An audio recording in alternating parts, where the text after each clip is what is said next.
నీ ఘనమైన పరిశుద్ధమైన పాదలు పొందనాలు దేవా. తండ్రి, నీవు మాట్లాడితేనే మేము బ్రతుకుతామని, నీవు మాట్లాడితేనే మా హృదయాలు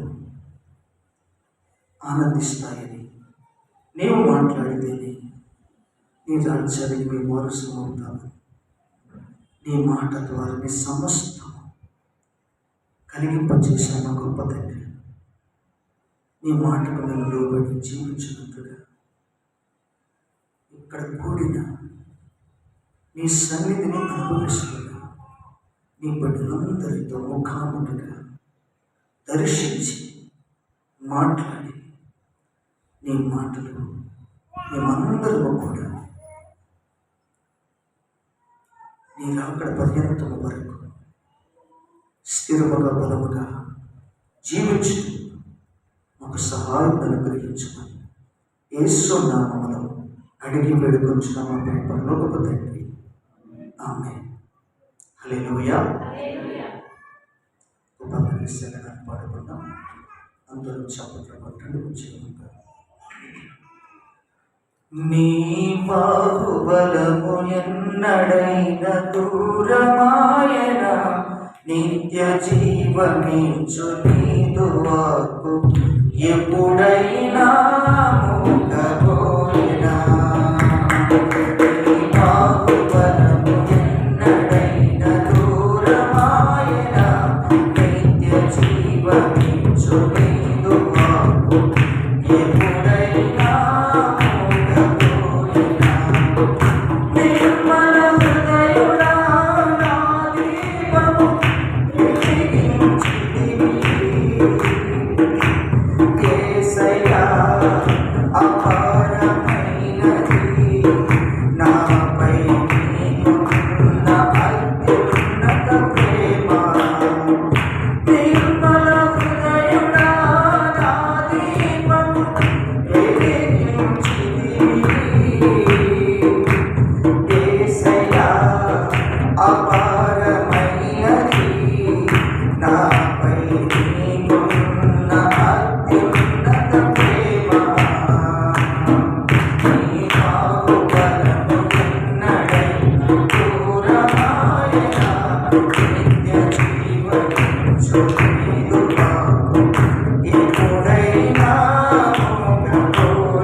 ఈ సమయంలో మరి పరిశుద్ధ గ్రంథంలో నుండి దేవుడు మనకు సిద్ధపరిచినటువంటి మాటలను మనము జాగ్రత్తగా విందాం. దేవుని యొక్క మాట ఎంతో శక్తివంతమైంది.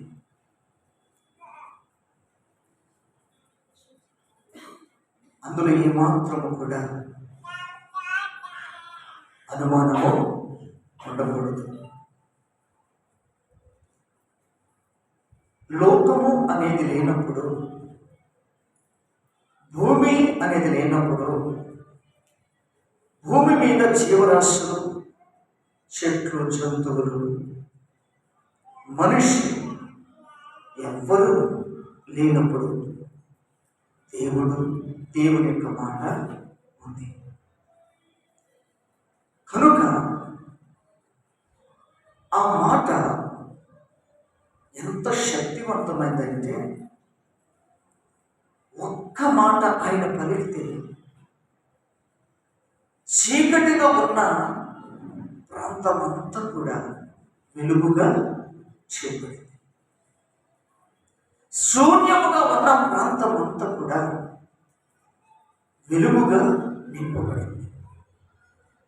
ఏమీ లేని నిరాకారముగా ఉన్నటువంటి దానిని ఒక స్వారూప్యములోనికి దేవుడు మార్చేశాడు. ఆయన మాట ద్వారా కలిగింపచేసిన ఆయన స్వారూప్యం ఈ మాట ద్వారా కలిగింపచేసిన ఈ భూమి మీద నా స్వారూప్యముతో నా వారు అనేవారు బ్రతకాలి అని తన కొరకు చేసుకున్నాడు. మనం అందరం ఎవరి కొరకు చేయబడ్డామంటే దేవుని కొరకు. మనం దేవుని కొరకు చేయబడ్డాం. ఆయన కొరకు మాత్రమే మనం చేసుకున్నాడు. మనమేమంటామంటే, నేనైతే నా కూతురు కొరకండి, నేనైతే నా కొడుకు కొరకండి, నా తల్లి అంటే చాలా ఇష్టం, నాకు మా డాడీ అంటే చాలా ఇష్టం, మాకు మా స్నేహితులంటే చాలా ఇష్టం అని మన ఇష్టాలను ఎంత గొప్పగా తెలియజేస్తామంటే, కనీసం ఆ ఇష్టంలో ఒక్క మాట అన్న దేవుడి గురించి ఉండదు. అంత గొప్పగా మనం చెప్పుకుంటాం. కానీ దేవుడు మనల్ని ఎంత ఇష్టపడుతున్నాడో తెలుసా? ఎంత ఇష్టపడి తన స్వరూపాన్ని మనకిచ్చాడో తెలుసా? ఒక్కసారి ఆయన ఇష్టం గురించి నువ్వు ఆలోచన చేస్తే మనకు అనిపిస్తుంది, ఇంతకాలం నేను కోరుకున్నవన్నీ నా ఇష్టాలు అనుకున్నాను, నేను నెరవేర్చుకున్నవన్నీ కూడా నా ఇష్టాన్ని నెరవేర్చుకుంటున్నాను అనుకున్నాను. కానీ నా దేవుడు నేను కోరుకున్న వాటి కంటే కూడా, ఈ లోకములో కలుగు చేసిన వాటి కంటే కూడా నన్ను ఎక్కువగా ఇష్టపడుతున్నాడని నేను అనుకోలేదు అన్న సత్యాన్ని నువ్వు తెలుసుకుంటా. మనం ఎప్పుడైతే మన ఇష్టాన్ని ప్రభు వైపు మళ్లించుకుంటామో, ప్రభు స్వారూప్యంలోనికి మనము మారడానికి ఇష్టపడుతుంటామో, నిజంగా నువ్వంటే దేవునికి ఎంత ఇష్టమో దేవునికి తెలియజేస్తాడు, నీతో మాట్లాడతాడు. కనుక అప్పుడు జరిగేది ఏంటిదంటే, నీ ఇష్టాలన్నీ కూడా విడిచిపెట్టుకుంటా, నీ ఇష్టాలన్నీ కూడా విడిచిపెట్టుకుంటా, దేవుని ఇష్టంలోకి వెళ్ళిపోతాం. దేవుని ఇష్టంలోకి నీవు వెళ్తావు.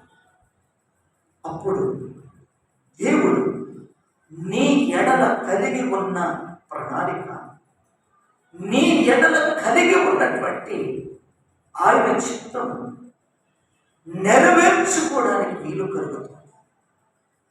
అప్పుడు నీవు ఒక గొప్ప సాధనముగా చేయబడినప్పుడు ఆ సాధనము యొక్క విలువ, ఆ సాధనము యొక్క గొప్పతనం, దాని ద్వారా ఎంత గొప్పగా దేవునికి మహిమ కలుగుతుందంటే ఆ సంతోషము కంటే మరింత గొప్పగా ఈ లోకంలో నాకేది అక్కర్లేదంట, నాకేది అవసరం లేదంట. అలాగ మలుచుకున్నాడు అపోస్తలుడైన పౌలు గారు. అలాగ మలుచుకున్నాడు. అది ఎరగక మునుపు ఎన్నో ఇష్టం, తనకు నచ్చినట్టుగా నడుచుకొని, నచ్చినట్టుగా నెరవేర్చుకొని, నచ్చినట్టుగా పరిపాలన చేసి, నచ్చినట్టుగా ఎంతో కష్టపెట్టాడు మనిషి. దేవుడిని ఎదిగిన తర్వాత తన ఇష్టాలన్నీ సమాధి చేసేసాడు, తన ఇష్టాలన్నీ విడిచిపెట్టేశాడు. ఇక ఎన్నడు ప్రభా ఇది నాకంటే ఇష్టం, ఈ ఆహారం అంటే ఇష్టం, ఈ ప్రాంతం అంటే ఇష్టం, ఈ మనుషులంటే ఇష్టం, నా స్నేహితులంటే ఇష్టం అనే మాటలను ఇంకా మాట్లాడకుండా, అయ్యా నువ్వంటే నాకు ఇష్టం, నీవు లేకుండా నేను బ్రతకలేదయ్యా, నువ్వు నాకు కావాలి, నువ్వు నాకు కావాలి అని తనకిష్టమైన వాటినన్నిటిని కూడా పెద్దగా ఇచ్చాడట. అలాగ మనం ఎప్పుడైతే అపోస్తలుడైన పౌలు వేటిని పెద్దగా ఎంచి ఒక ఖచ్చితమైన తీర్మానం తీసుకున్నాడో అప్పుడు దేవునికి మరింత దగ్గరైపోయాడు, మరింత ఇష్టమైపోయాడు. ఇక నేను బ్రతికేది ప్రభు కొరకే, నేను బ్రతికితే ప్రభు కొరకే బ్రతుకుతాను. చావైనా పర్వాలేదు, అది నాకు ఎంతో మేలు చేస్తుంది.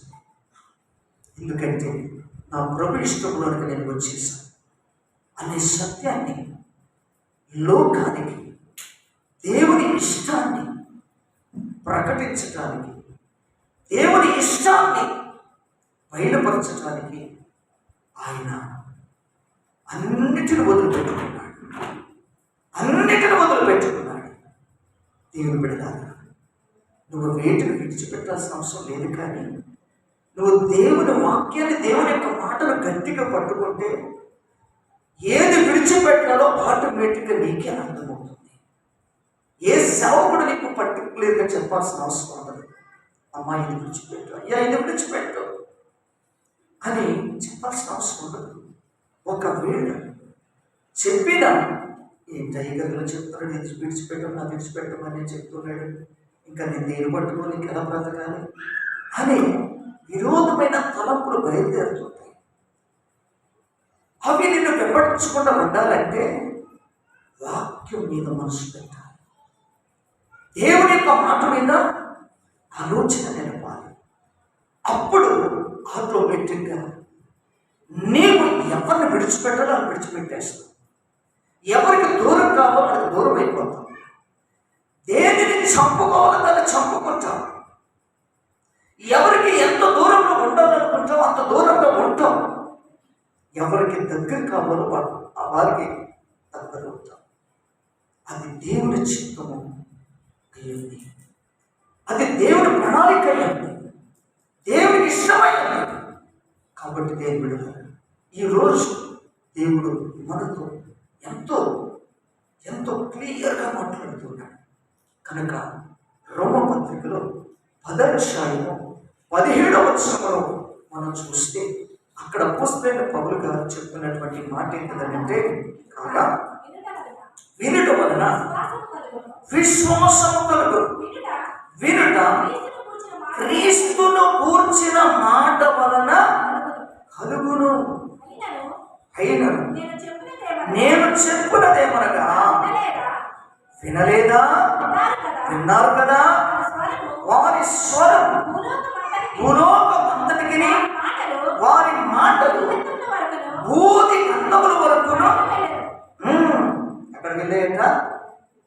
ఎక్కడికి వెళ్ళాయట? బయలుదేరి వెళ్ళాయట. ఎక్కడికి బయలుదేరి వెళ్ళాయి? గత వారం మనం ధ్యానం చేసినటువంటి వాక్యం ఏంటి? క్రీస్తు బోధ ఎందుకు వినాలి. అందులో ఒక భాగమే ఈరోజు ధ్యానం చేసే వాక్యం. దేవుని యొక్క బోధ వింటే, దేవుని యొక్క మాటలు వింటే ఆటోమేటిక్గా నువ్వు దేవుని స్వార్థ్యంలోనికి వచ్చేస్తావు. దేవుని స్వార్థ్యంలో నువ్వు వచ్చేస్తావు. కనుక దేవుని యొక్క మాట వినుట వలన నీకేం కలుగుతుంది? విశ్వాసము కలుగును. విశ్వాసము కలుగుతుంది. ఆ కలిగిన విశ్వాసము దేని ద్వారా కలిగిందంటే క్రీస్తు పలికిన మాట వలన కలుగుతుంది. ఏమంటాడంటే 18వ వచనం, అయినను నేను చెప్పినదేమనగా వారు వినలేదా? విన్నారు కదా. వారి స్వరము భూలోకమంతటికి, వారి మాటలు భూది గంతములకును బయలు వెళ్ళును. ఎవరి మాటలు చెప్పండి? ఎవరి మాటలు? దేవుని మాట. నిజంగా దేవుని యొక్క మాటలను వింటే నీకు కలిగిన విశ్వాసం యొక్క బలమును బట్టి దేవుని యొక్క మాట ఎక్కడికి వెళ్తుందట? భూలోకమంతా కూడా సంచరిస్తుందట. దేవునికి మహిమ కలుగును గాక. దేవుడు ప్రకటించలేదా? నీవే వెళ్ళి ప్రకటించాలా? నీవే వెళ్ళి బోధించాలా అనే ప్రశ్న రావచ్చు. ఇప్పుడు మనతో మాట్లాడుతున్నది దేవుడే. పరిశుద్ధాత్మ దేవుడే మాట్లాడుతున్నాడు. ఈ రోజు ఈ భూమి మీద ఎక్కడెక్కడ సంఘములు కట్టబడి ఉన్నాయో, కట్టబడిన ప్రతి సంఘములో నడిపింపబడిన ప్రతి బిడ్డతో దేవుడు మాట్లాడుతూ ఉన్నాడు ఈ మాటలు. విన్నవారందరూ కూడా ఏ మాటలు విన్నారు? దేవుని యొక్క, యేసయ్య యొక్క మాటలు విన్నారు. దేవుని మాటలే మనం వింటున్నాం. దేవుని మాటలు ఎందుకు వినాలి? విని ఏం చేయాలి? దేవుని యొక్క మాటను ఎందుకు వినాలి? వినటువంటి నీవు ఏమి చేయాలి? ఏమీ చెయ్యకపోతే నీవు వినుట ఏమాత్రం కూడా ప్రయోజనము. ఇంతసేపు ఈ స్థలంలో కూర్చుని జాగ్రత్తగా దేవుని యొక్క మాటలు మీరు ఆలకిస్తున్నారంటే, వింటున్నారంటే ఆ మాటలు మీకు ప్రయోజకరం కావాలి. తర్వాత ఆ మాటలు ఈ భూలోకమంతా కూడా వ్యాపించాలి. అంత ప్రణాళిక దేవుడి ఎడల, నీ ఎడల అంత ప్రణాళిక కలిగి ఉన్నాడు దేవుడు. నీవు వినినంత మాత్రాన నీ వరకే ఆగిపోతే దేవునికి ఏ ప్రయోజనం లేదు. దేవునికి ఏమాత్రం మహిమ లేదు. నీకు విశ్వాసం కలుగుతుంది. కలిగిన విశ్వాసం ఏం చేసుకుంటావు? కలిగిన విశ్వాసమును బట్టి దానిని నువ్వు ఎలా ఉపయోగించుకుంటావు? నీ అంతట నువ్వు ఆ విశ్వాసాన్ని బట్టి బలపడచ్చు. మీకు అర్థం కావడానికి చెప్తాను. మీరు ఆహారాన్ని భుజిస్తున్నారండి. భుజించే ఆహారం మీకు ఏం కావాలి? శక్తిని కలిగించాలి. శక్తిని కలిగిస్తేనే మీరు ఆరోగ్యకరంగా ఉంటారు. మీలో ఆరోగ్యం ఉంటేనే మీరు ఎంత దూరమైనా నడవగలుగుతారు, ఎంత పనైనా మీరు చేసుకోగలుగుతారు. మీ జీవ సాధనానికి కావలసినటువంటి కష్టాన్ని మీరు చేసుకోగలుగుతారు. మీలో శక్తి లేదనుకోండి, మీలో బలం లేదనుకోండి, అప్పుడు మీకు తిన్న ఆహారము ఏమైపోతుంది? అది తిన్న ఆహారం ఏమైపోతుంది? వ్యర్థమైపోతుంది. మీరు ఏమనుకుని పూజిస్తారండి? ఆహారం పూజించేటప్పుడు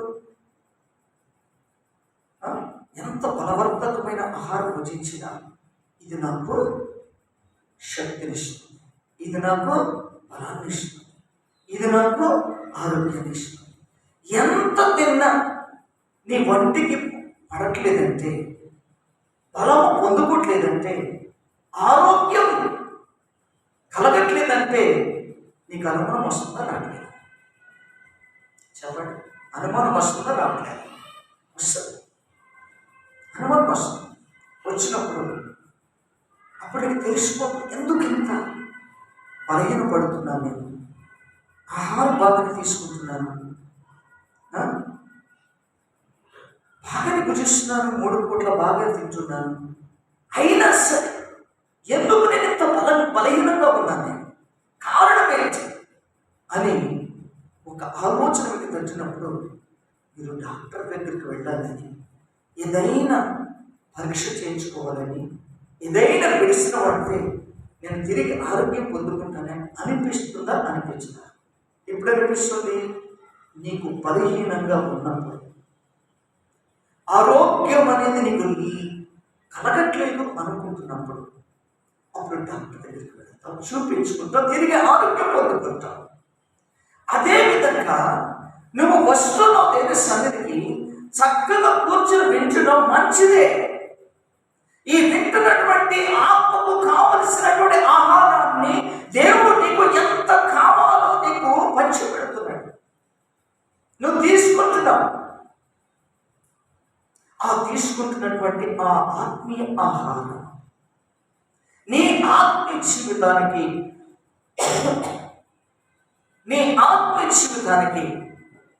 ప్రయోజనకరంగా ఉంటుందా? వ్యర్థమైపోతుందా? మనం విన్న వాక్యం ఏం కావాలి? మన ఆత్మీయ జీవితానికి ఎదుగుదలను ఇవ్వాలి, ఎదుగుదలను ఇవ్వాలి. అయితే మేము ఎంతమైతే వింటున్నామండి, మేము ఎందుకు ఎదగలేకపోతున్నాం? ఎందుకు బలపడలేకపోతున్నాం? ఎందుకు మా పరిస్థితులు మారట్లేదు?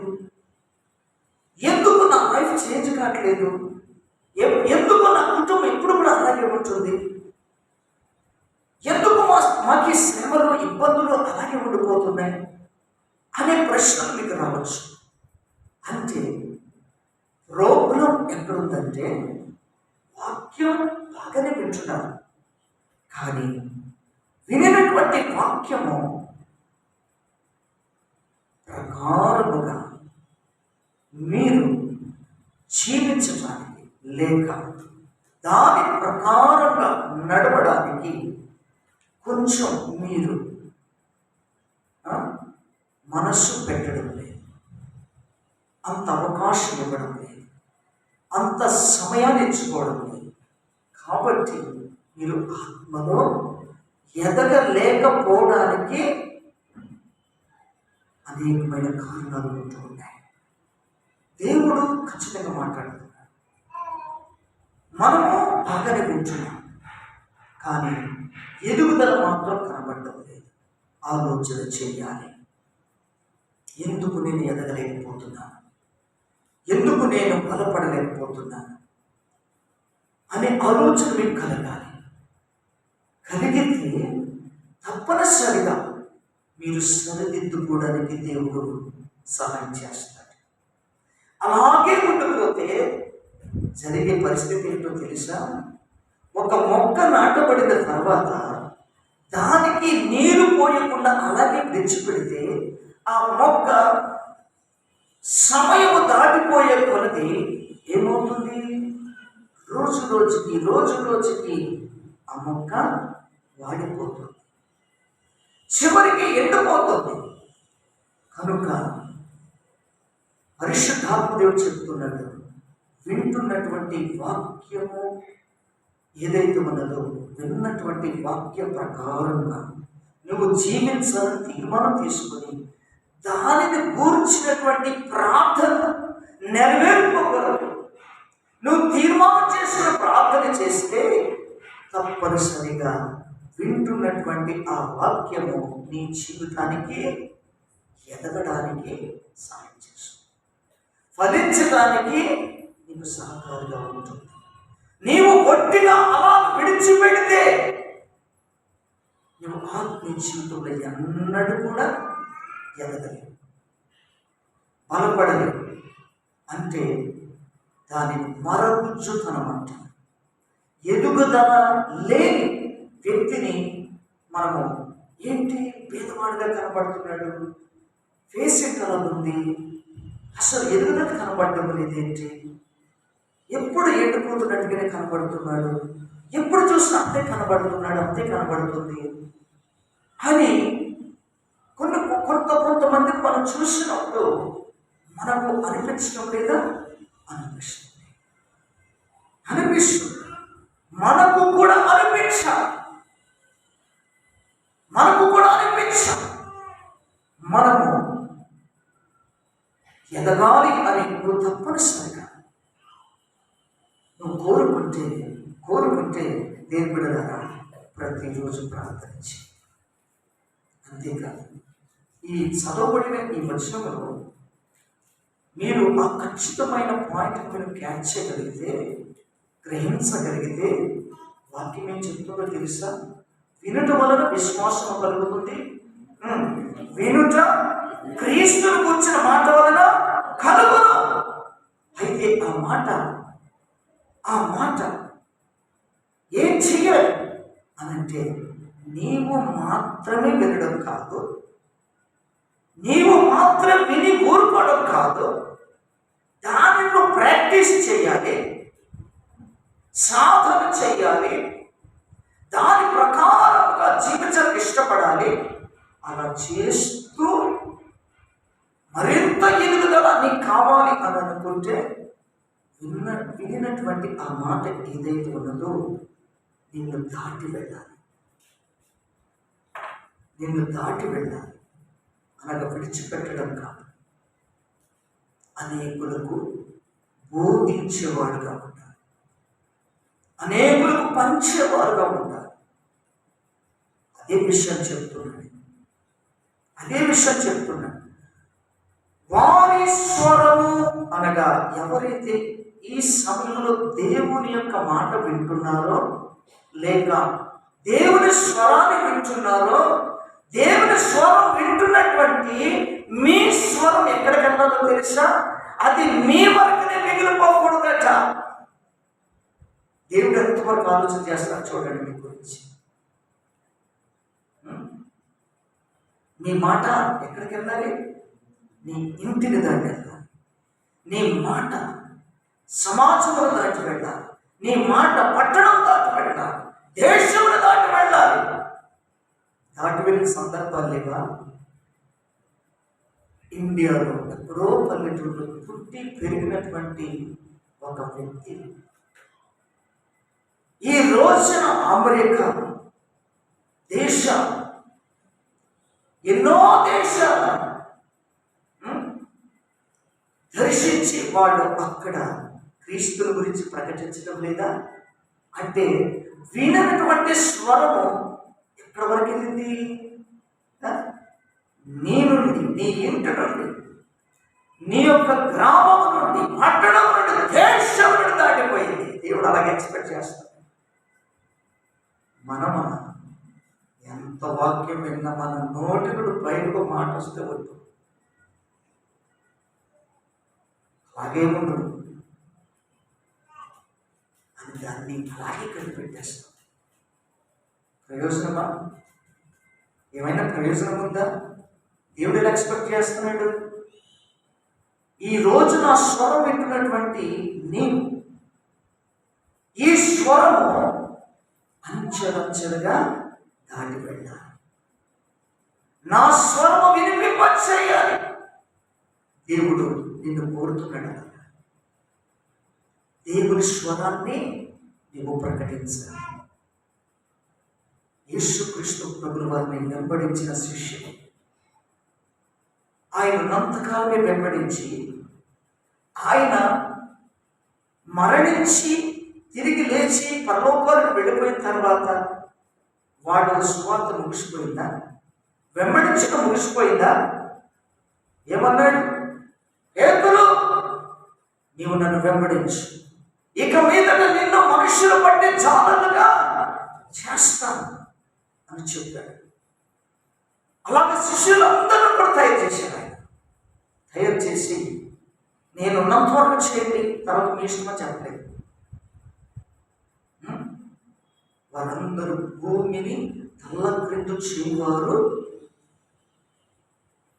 వీరేనా, ఎక్కడ కూడా వచ్చారా అనే సత్యం ఈ లోకములున్న ప్రజలందరికీ తెలియాలంటే దేవుని స్వరం విన్నటువంటి నీవే కావాలి. మరి దేవుని స్వరం విన్నటువంటి నీవే దేవునికి అవసరం. వారందరూ అనేక దేశాలు వెళ్ళి ప్రకటించలేదా శిష్యులు? మన ఇండియాకి రాలేదా తోమా గారు? మన ఇండియాకి రాలేదా? ఇలాగే ఈ భూమి మీద ఉన్న దేశాలన్నిటికీ కూడా దేవుడు తన శిష్యులను పంపించాడు. ఎందుకంటే ఆ రోజుల్లో అప్పుడున్నటువంటి ప్రజలకు, అప్పుడున్న శిష్యులు సరిపోయి ఉండొచ్చు, కానీ కోత విశ్వాసంతో కోసేవారు పొదువుగా ఉన్నారు. కాబట్టి మనము కావాలి, శత పని వారంగా మనము లేవాలి. ఆ పనిలో మనం పాల్గొవాలి. దేవుడు నన్ను కూడా పిలుచుకున్నాడు, నన్ను కూడా శిష్యులుగా చేసుకున్నాడు. నేను కూడా దేవుని మాట విన్నాను, విని విశ్వసించాను. విశ్వసించిన ఆ మాటను, ఆ స్వరాన్ని అనేకులకు నేను ప్రకటిస్తాను.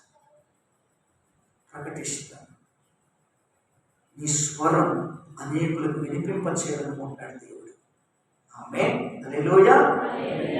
రెండవ మాటను చూద్దాం. ఆదికాండంలో 22వ అధ్యాయం 18వ వచనాన్ని చదువుకుందాం.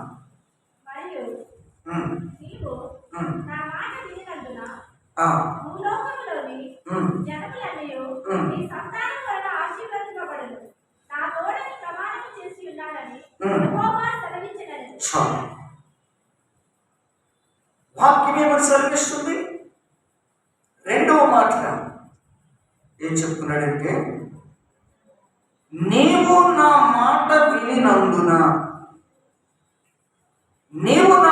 వినినందున భూలోకములోని జనములన్నీ నీ సంతానము వలన ఆశీర్వదించబడును. దేవుని యొక్క మాట వింటున్నటువంటి నీ ద్వారా ఈ భూమి మీద ఉన్న మనుషులందరినీ దేవుడు ఆశీర్వదించాలనుకున్నాడు. అందుకు నువ్వు కావాలి. అందుకు